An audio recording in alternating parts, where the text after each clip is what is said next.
தலைமைச் செயலகத்தில் நடைபெற்ற பேச்சுவார்த்தையில் உடன்பாடு ஏற்பட்டதால் ஸ்ட்ரைக்கை வாபஸ் பெறுவதாக அரசு மருத்துவர்கள் சங்கம் அறிவித்திருக்கிறது. இதுகுறித்தான கூடுதல் விவரங்களை செய்தியாளர் ராஜகுமரன் வழங்க கேட்கலாம். ராஜகுமரன், இந்த பேச்சுவார்த்தை குறித்தான முழு விவரங்கள் என்ன, சொல்லுங்க. மருத்துவர் பாலாஜி மீது நடத்தப்பட்டிருந்த கொலைவெறி தாக்குதலை கண்டித்து முக்கியமான மருத்துவர் சங்கங்கள், குறிப்பாக அனைத்து அரசு மருத்துவர்கள் சங்கத்தின் சார்பில் போராட்ட அறிவிப்பினை வெளியிட்டிருந்தார்கள். இன்று முதல் தொடர்ச்சியாக போராட்டத்தில் ஈடுபட போகின்றோம் என்ற அறிவிப்பினை அவர்கள் வெளியிட்டிருந்தார்கள். புறநோயாளிகள் சிகிச்சைக்கு அரசு மருத்துவர்கள் செல்ல மாட்டார்கள் என்ற தகவலையும் அவர்கள் சொல்லியிருந்தார்கள். இந்த நிலையில்தான் இன்று மக்கள் நல்வாழ்வுத்துறை அமைச்சர் மா சுப்பிரமணியன் தலைமையில் நடைபெற்ற பேச்சுவார்த்தையின் மூலமாக உடன்பாடு எட்டப்பட்டிருக்கின்றது. இந்த பேச்சுவார்த்தையில் பங்கேற்றிருந்த அனைத்து அரசு மருத்துவர்கள் சங்கம் உள்ளிட்ட அனைத்து சங்கத்தினரும் தங்களுடைய கோரிக்கைகளை அரசு தரப்பில் ஏற்றுக்கொள்வதாக கொடுக்கப்பட்ட உறுதிமொழியினை ஏற்றுக்கொண்டு போராட்ட அறிவிப்பினை திரும்ப பெற்றுக் கொண்டிருக்கின்றார்கள். அரசு மருத்துவர்கள் வழக்கம் போன்று முழு அளவில் பணியில் ஈடுபடுவோம் என்ற தகவலையும் சொல்லியிருக்கின்றார்கள்.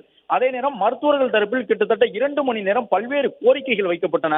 மருத்துவர் சங்கத்தினர் மருத்துவர்களுக்கு முறையான பாதுகாப்பு வழங்க வேண்டும் என்பதை சொல்லியிருந்தார்கள். காவல்துறை உயரதிகாரிகளை பொறுத்தவரை கூடுதல் டிஜிபி என்ற அளவில் டேவிட்சன் தேவாசீர்வாதம் அவர்கள் வருகை தந்திருந்தார். எனவே காவல்துறையினரும் உடனுக்குடன் பதிலளித்தார்கள். மருத்துவர்கள் சங்கம் சார்பில் பாதுகாப்பு தொடர்பாக பல்வேறு அச்சங்களை அவர்கள் எழுப்பிய பொழுது அங்கு வருகை தந்திருந்த டேவிட்சன் தேவாசீர்வாதம் காவல்துறை உயர் அதிகாரி உடனுக்குடன் அந்த மருத்துவர்களுக்கு நம்பிக்கை தரக்கூடிய வகையில் பல்வேறு அறிவுறுத்தல்களை வழங்கியிருந்தார். அதன்படி தேவையான இடங்களில் எல்லாம் மருத்துவமனைகளில் புறக்காவல் நிலையம் அமைப்பதற்கு உரிய நடவடிக்கையை காவல்துறை மேற்கொள்ளும் என்ற தகவலை டேவிட்சன் தேவாசீர்வாதம் கூடுதல் டிஜிபி தெரிவித்திருந்தார்.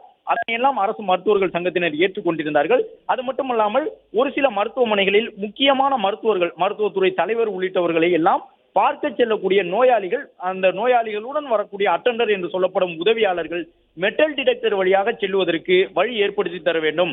மருத்துவர்களை பார்க்க செல்லக்கூடிய நோயாளிகளுக்கு மெட்டல் டிடெக்டர் வைக்கப்பட வேண்டும் என்ற கோரிக்கையினையும் அரசு மருத்துவர் சங்கத்தினர் தெரிவித்திருந்தார்கள். அதுவும் இன்று ஏற்கப்பட்டிருக்கின்றது. மருத்துவத்துறை அமைச்சர் மா சுப்பிரமணியன் இந்த மெட்டல் டிடெக்டர் உள்ளிட்டவற்றை எல்லாம் ஏற்பாடு செய்து தருவதற்கு அரசு தயாராக இருக்கின்றது என்று சொன்னார். அது மட்டுமல்லாமல் அரசு ஆரம்ப சுகாதார நிலையங்களை பொறுத்தவரை தமிழகம் முழுவதும் அனைத்து அரசு ஆரம்ப சுகாதார நிலையங்களிலும் சிசிடிவி கண்காணிப்பு கேமராக்கள் பொருத்தப்பட்டு விட்டன.